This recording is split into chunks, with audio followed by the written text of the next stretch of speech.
অষ্টম শ্রেণীর প্রিয় শিক্ষার্থীরা, আজকে আমরা তোমাদের বীজগণিতের যে অধ্যায়টা নিয়ে আলোচনা করব। তো এখানে আমরা অনুশীলনী 4.1 5 নাম্বার মানে গুরুত্বপূর্ণ অঙ্কগুলো আজকে নিয়ে আলোচনা করব। তো 5, 6, 7 এবং 8, 9, 10 নিয়ে আলোচনা করব।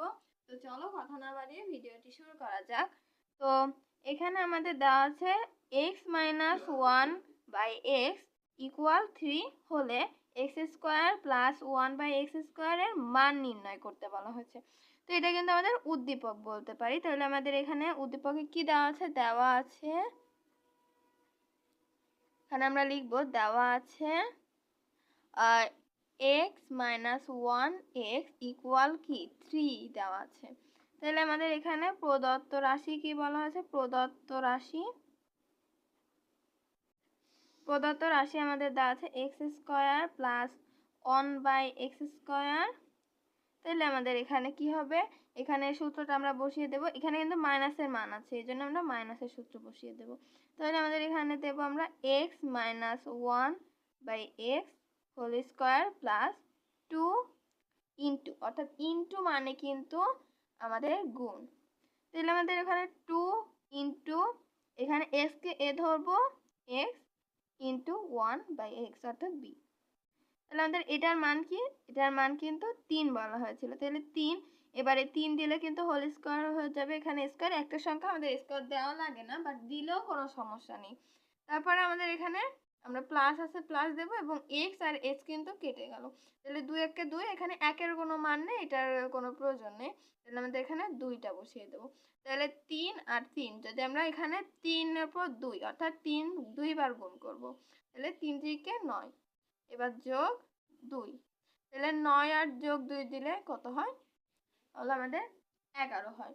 তাহলে কিন্তু আমাদের অ্যান্সারটা বেরিয়ে গেল, অর্থাৎ প্রদত্ত রাশি 11। তো তারপর আমরা যে অঙ্কটা করব সেটা হলো 6 নাম্বার অঙ্কটা করব। তো 6 নাম্বার অঙ্ককে আমাদের কি বলা হয়েছে? এখানে বলেছে যে a প্লাস কি বলা হয়েছে? 1a, a plus 1a equal কত বলা হয়েছে? ইকুয়াল হলো আমাদের 4 বলা হয়েছে।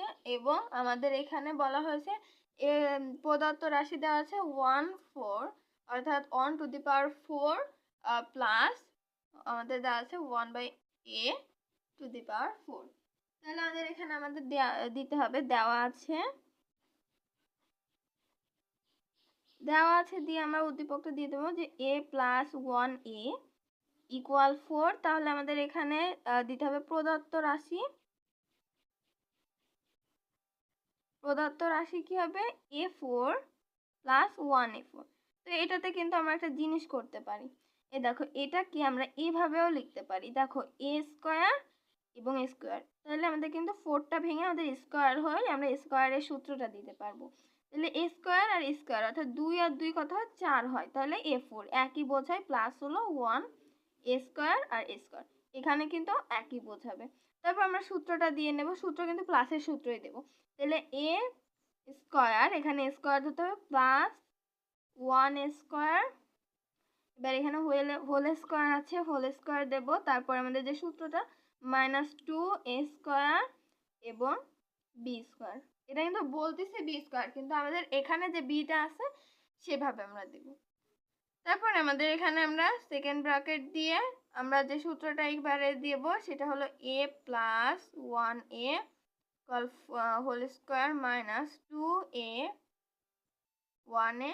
এখানে কিন্তু দেখো, আমরা এবার সেকেন্ড ব্র্যাকেট ক্লোজ করে দিয়ে যদি হোল স্কয়ারটা দিই, তাহলে কিন্তু আমাদের এই যে হোল স্কয়ারের যে পূর্ণমানটা সেটা আমাদের হয়ে যাচ্ছে। তাহলে এবারে যে আমরা স্কয়ারটা দিই সেখানে এখানে এসে কিন্তু আমাদের -2 হয়ে যাবে। তারপরে আমাদের যেটা হবে, এখানে কি আছে? এখানে আমাদের কিন্তু দেওয়া আছে যে এখানে আমাদের দেখো মান দেওয়া আছে a প্লাস 1a ইকুয়াল 4 দেওয়া আছে। তাহলে আমাদের 4 স্কয়ার হবে এবং এতে কেটে গেলে -2। এবারে আমাদের ফার্স্ট ব্র্যাকেট দিয়ে এখানে যে হোল স্কয়ার আছে এখানে দিয়ে -2। তাহলে আমাদের 4 আর যদি 4 আমরা করি তাহলে 4 আর 4 কি হয়? 16 হয়। তারপরে মাইনাস আমাদের এখানে 2। তারপরে আমাদের এখানে আমরা ফার্স্ট ব্র্যাকেট দিয়ে তারপরে হোল স্কয়ার দিয়ে -2 দেব। তারপরে এখানে আমাদের এই 16 আর যদি আমরা 2 কে মাইনাস করি তাহলে আমাদের 14 হয়।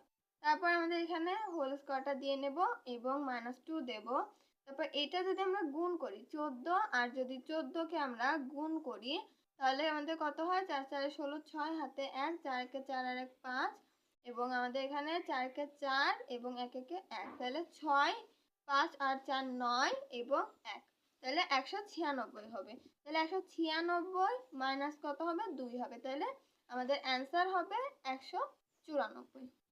তো আশা করি তোমরা এটা বুঝতে পেরেছো। তো আমরা এখন